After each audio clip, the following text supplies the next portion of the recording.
Assalamualaikum warahmatullahi wabarakatuh. Perkenalkan, kami dari kelompok 11 akan mempresentasikan hasil diskusi kelompok kami mengenai serangan cyber peretas Bjorka yang berisikan Fadilah Nur Ilahi dan Suci Hastarisa Tafiola. Next. Untuk penjelasan pertama, saya akan menjelaskan mengenai latar belakang dari presentasi kami. Salah satu serangan yang paling mengejutkan adalah serangan yang dilakukan oleh peretas Bjorka pada tahun 2024. Mereka meretas dan membocorkan 6,6 juta data wajib pajak Indonesia. Data ini termasuk nomor pokok wajib pajak atau yang disebut dengan NPWP, serta informasi pribadi lainnya yang sangat sensitif. Serangan ini menyebabkan kerugian besar dengan data yang dijual di pasar gelap. Informasi mengenai kebocoran ini pertama kali diungkapkan melalui akun X milik Teguh Aprianto, pendiri Ethical Hacker Indonesia. Pada Rabu tanggal 18 bulan 9 tahun 2024, data yang bocor tersebut dijual di forum Bridge Forum dengan harga sekitar 150 juta. Beberapa tokoh penting yang informasinya terungkap dalam sampel yang dibagikan termasuk mantan Presiden Joko Widodo, Wakil Presiden saat ini Gibran Rakabuming, Kaisang, serta sejumlah menteri seperti Menkominfo, Budi Ari Setiadi, dan Menteri Keuangan Sri Mulyani. Untuk materi selanjutnya mengenai analisis serangan akan dijelaskan oleh rekan saya. Kepada Suci, dipersilahkan. Baik, terima kasih moderator. Materi selanjutnya mengenai analisis serangan yang akan menjelaskan bagaimana serangan cyber terjadi. Analisis serangan vektor serangan yang mungkin digunakan, adanya eksploitasi kerentanan pada sistem DJP, kemungkinan peretas mengeksploitasi kelemahan dalam sistem basis, data, atau aplikasi web DJP seperti injeksi SQL atau biasa kita kenal dengan SQL injection, yaitu peretas menyisipkan perintah berbahaya untuk mengakses, mencuri, atau menghapus data. Kelemahan API atau Application Programming Interface. Jika DJP menggunakan API yang tidak aman, peretas bisa menyalahgunakan celah ini untuk mengambil data. Eksploitasi kerentanan pada sistem DJP. Sistem yang tidak terupdate, biasanya jika DJP tidak melakukan pembaruan rutin pada sistem, peretas bisa mengeksploitasi bug atau bug keamanan yang belum diperbaiki. Selanjutnya ada serangan kredensial stuffing dan phishing. Kemungkinan peretas menggunakan kredensial username dan password pegawai DJP yang bocor dari sumber lain untuk masuk ke sistem. Phishing ini biasanya peretas bisa mengirimkan email atau pesan palsu kepada pegawai DJP untuk mencuri kredensial login mereka. Serangan kredensial stuffing dan phishing. Kredensial stuffing, jika pegawai DJP menggunakan kata sandi yang sama di berbagai platform, peretas bisa menggunakan data dari kebocoran lain untuk mengakses akun pegawai. Selanjutnya ada insider threat atau ancaman dari orang dalam. Kemungkinan adanya oknum pegawai atau mantan pegawai yang memiliki akses ke data wajib pajak dan menjual atau membocorkannya. Bisa terjadi karena ketidaksengajaan human error atau sengaja bekerja sama dengan peretas. Serangan ransomware. Kemungkinan jika sistem DJP terinfeksi ransomware, data bisa dienkripsi oleh peretas dan mereka mungkin mengancam untuk membocorkan data kecuali DJP membayar tebusan. Selanjutnya ada identifikasi titik lemah dalam sistem keamanan yang dimanfaatkan oleh peretas. Kemungkinan penyebab kebocorannya ada beberapa faktor. Yang pertama, injeksi SQL atau SQL injection. Jika sistem DJP tidak memiliki proteksi yang baik terhadap input pengguna, peretas bisa memasukkan kode berbahaya dalam formulir pencarian atau login untuk mengambil data langsung dari database. Yang kedua ada API yang tidak aman. Jika DJP menggunakan API yang untuk berbagi data dengan sistem lain, peretas bisa mengeksploitasi celah API untuk mengakses atau mengekstrak data sensitif. Selanjutnya ada kurangnya enkripsi data yang kuat. Jika WP tidak dienkripsi dengan jika data WP tidak dienkripsi dengan baik, maka data yang dicuri lebih mudah dibaca dan disalahgunakan. Faktor selanjutnya adanya bug atau kerentanan dalam software. Jika DJP menggunakan perangkat lunak yang sudah usang atau memiliki bug keamanan yang belum diperbaiki atau CVE, Common Vulnerabilities and Exposure, Veritas bisa mengeksploitasinya. Titik lemah yang dieksploitasi, sistem database, aplikasi web, API yang rentan terhadap eksploitasi, serangan social engineering.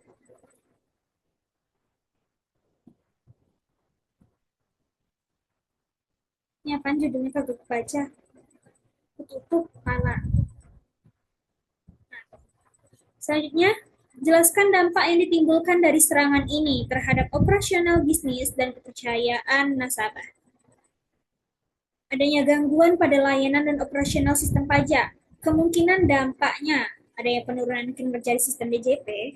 Jika serangan menyebabkan server overload atau database rusak, maka layanan pajak online seperti e-filing, e-billing, dan DJP online bisa terganggu.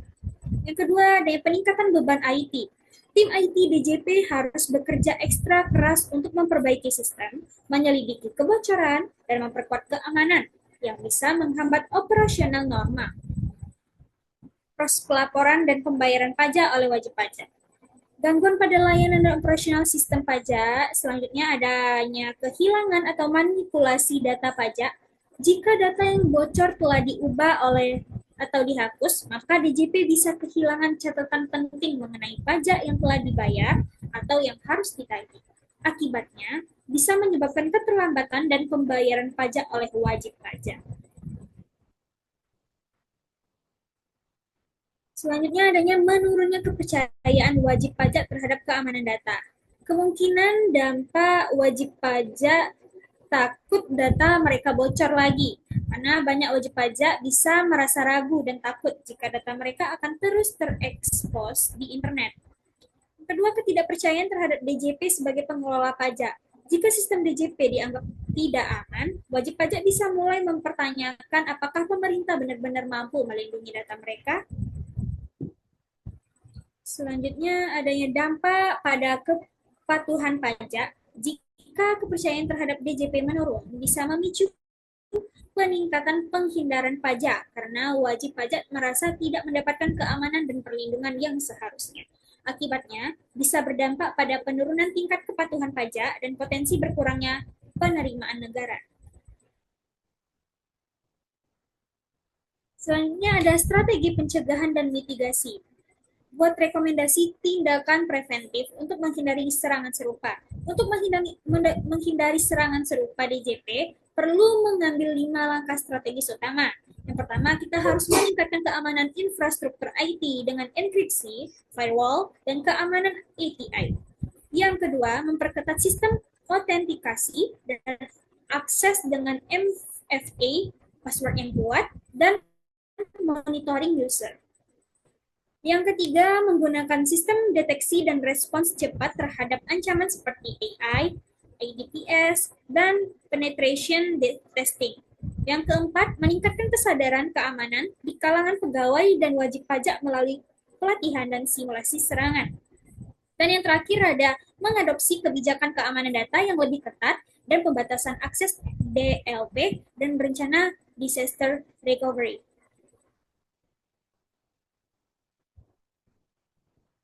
Selanjutnya, jelaskan bagaimana sistem informasi akuntansi dapat diperkuat dengan metode keamanan seperti enkripsi, backup rutin, dan sistem deteksi intrusi. Jadi, apa itu enkripsi? Enkripsi adalah proses mengubah data menjadi format yang tidak bisa dibaca oleh siapapun, kecuali mereka yang memiliki kunci dekripsi. Penerapan dalam SIA, yang pertama, enkripsi database akuntansi. Semua transaksi keuangan yang tersimpan dalam database harus dienkripsi dengan algoritma kuat seperti IS 256 agar tidak bisa dibaca oleh pihak yang tidak berwenang. Kredensial lemah dan praktik keamanan yang buruk, weak authentication, dan security practice. Enkripsi data saat dikirim, data in transit. Saat data dikirim antar server atau ke pengguna, gunakan TLS atau Transport Layer Security 1.3 untuk mencegah penyadapan. Enkripsi data saat disimpan, data at rest.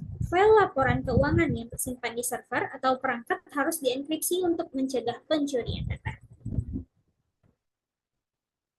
Jelaskan bagaimana sistem informasi akuntansi dapat diperkuat dengan metode keamanan seperti enkripsi, backup rutin, dan sistem deteksi intrusi. Apa itu backup?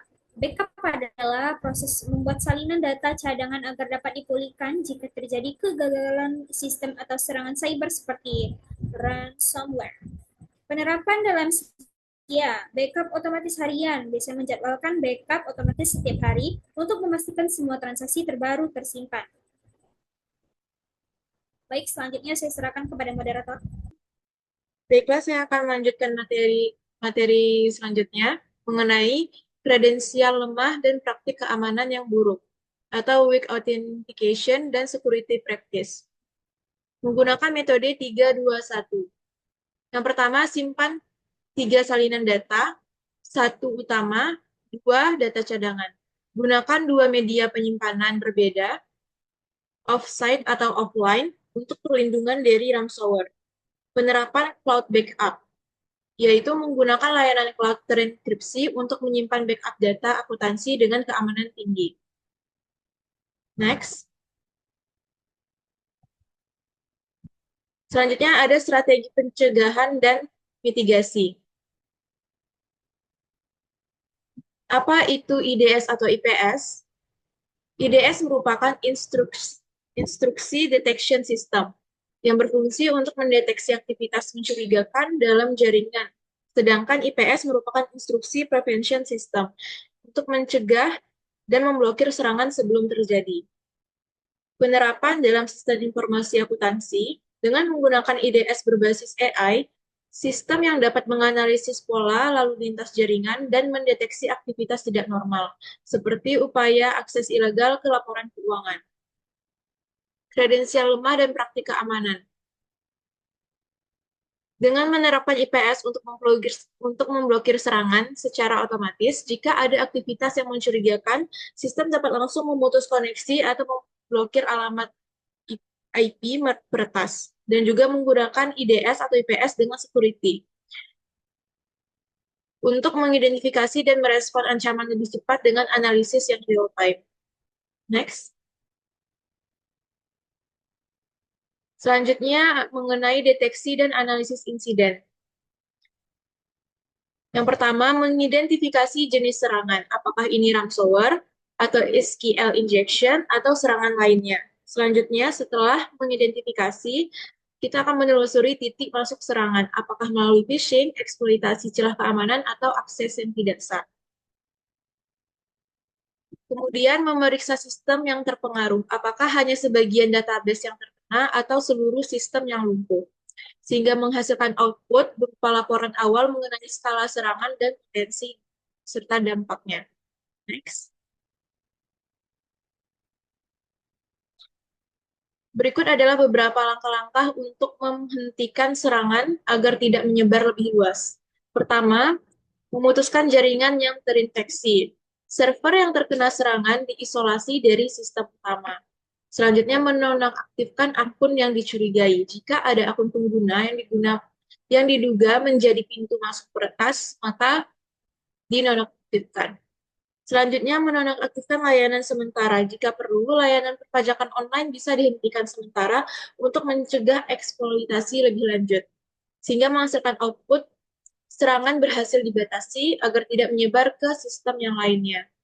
Next. Untuk pemulihan data dengan backup, karena DJP telah menerapkan sistem backup rutin, maka langkah pemulihan dilakukan melalui 3 step. Step pertama, menggunakan backup terbaru untuk menggantikan data yang terkena ransomware. Selanjutnya, memverifikasi integritas data sebelum balikannya ke sistem produksi dan melakukan forensik analisis. bertujuan untuk memastikan tidak ada backdoor atau malware tersembunyi sebelum sistem dinyalakan kembali, sehingga data pajak yang transkripsi berhasil dipulihkan tanpa membayar tebusan. Next.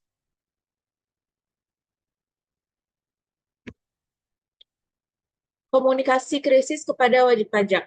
DJP harus segera memberikan informasi resmi agar tidak terjadi kepanikan di kalangan wajib pajak. Yang pertama, dengan komunikasi internal kepada pegawai DJP. Dengan memberikan instruksi kepada pegawai untuk tidak menggunakan sistem sampai situasi aman, dan mengingatkan pegawai untuk mengganti kata sandi jika diperlukan. Selanjutnya, memberikan komunikasi pada pihak eksternal, kepada wajib pajak dan publik, dengan cara mengumumkan secara resmi melalui situs DJP dan media sosial, untuk menjelaskan adanya gangguan tanpa memberikan detail teknis yang bisa dimanfaatkan peretas. Selanjutnya ada pengumuman resmi melalui situs DJP dan media sosial untuk menjelaskan adanya gangguan, dan ada notifikasi via email atau SMS kepada wajib pajak untuk memberitahu bahwa DJP sedang menangani masalah keamanan dan data akan dipulihkan segera. Selanjutnya, membuka pusat layanan pelanggan 24/7 untuk menjawab pertanyaan dan menenangkan wajib pajak.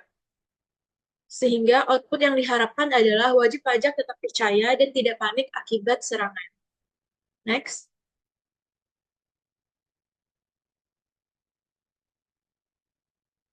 Evaluasi dan peningkatan keamanan. Setelah sistem pulih, langkah selanjutnya adalah melakukan evaluasi.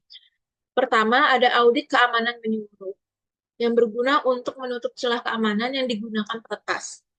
Selanjutnya, update sistem keamanan dengan menggunakan software yang lebih kuat dan menerapkan Zero Trust Security Model. Selanjutnya, pelatihan ulang pegawai agar lebih waspada terhadap phishing atau ancaman lainnya, sehingga diharapkan sistem DJP menjadi lebih kuat dan serangan serupa bisa dicegah di masa depan. Next.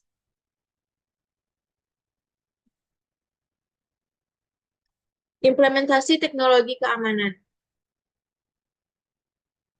Yang pertama ada Zero Trust Security Model, yaitu merupakan pendekatan keamanan tanpa kepercayaan. Zero Trust adalah model keamanan yang tidak mempercayai siapapun secara default, baik pengguna internal maupun pengguna eksternal, hingga mereka dapat diverifikasi dengan benar. Nah, bagaimana diterapkan dalam perbankan atau marketplace? Pertama, dengan autentikasi multifaktor, setiap pengguna harus melakukan verifikasi 2 atau lebih langkah sebelum mendapat akses ke sistem. Selanjutnya, adanya prinsip least privilege. Setiap karyawan hanya memiliki akses ke data yang benar-benar mereka butuhkan untuk pekerjaannya. Dan ada segmen jaringan. Jika satu bagian sistem terkena serangan, bagian lainnya tetap aman. Nah, keuntungannya pertama, mengurangi risiko akses tidak sah ke sistem perbankan dan marketplace. Yang kedua, mencegah penyebaran serangan jika terjadi kebocoran data. Next.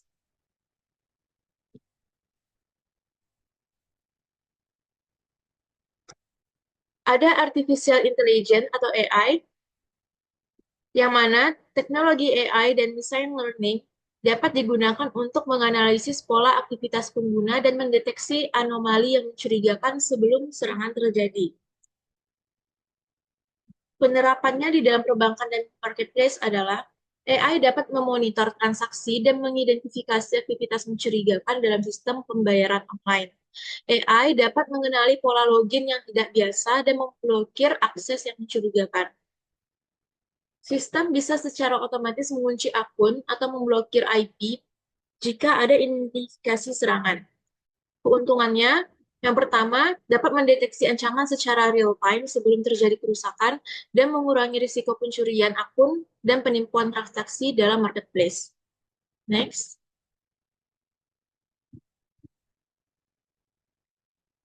Ada blockchain untuk keamanan data. Blockchain adalah teknologi ledger desentralisasi yang membuat data lebih aman karena tidak bisa dimanipulasi dengan mudah. Penerapannya, setiap transaksi yang dicatat dalam blockchain tidak bisa diubah atau dihapus. Verifikasi identitas yang aman di blockchain dapat digunakan untuk sistem Know Your Customer agar identitas pelanggan lebih terjamin keasliannya. Marketplace dapat menggunakan smart contracts untuk mengotomatisasi transaksi yang aman tanpa perantara, sehingga diharapkan dapat menimbulkan keuntungan untuk mencegah manipulasi data keuangan dan transaksi palsu, serta mengurangi risiko fraud dalam pembayaran online. Next.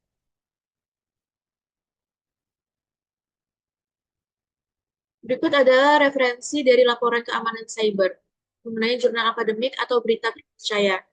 Satu, laporan keamanan cyber. Menurut laporan dari Badan Cyber dan Sandi Negara atau BSSN, sepanjang tahun 2023 terdapat 103 dugaan insiden kebocoran data di Indonesia, dengan mayoritas 69% terjadi di sektor administrasi pemerintah. Kedua, ada jurnal akademik. Penelitian berjudul Analisis Pelanggaran Etika Profesi Keamanan Cyber, Studi Kasus Kebocoran Data Pajak di Indonesia, membahas insiden kebocoran data pajak yang melibatkan lebih dari 20 juta data pribadi wajib pajak pada awal tahun 2024. Studi ini menyoroti pentingnya penguatan sistem keamanan dan etika dalam pengelolaan data pribadi. Yang ketiga, ada berita terpercaya. Artikel dari Kompas.id melaporkan dugaan kebocoran 6 juta data nomor pokok wajib pajak pada September tahun 2024. Meskipun DJP menyatakan tidak ada indikasi kebocoran langsung dari sistem mereka, insiden ini menimbulkan kekhawatiran tentang keamanan data pribadi di Indonesia. Next. Baiklah, sekian presentasi dari kami. Mohon maaf bila ada salah kata. Kami tutup dengan mengucapkan wassalamualaikum warahmatullahi wabarakatuh.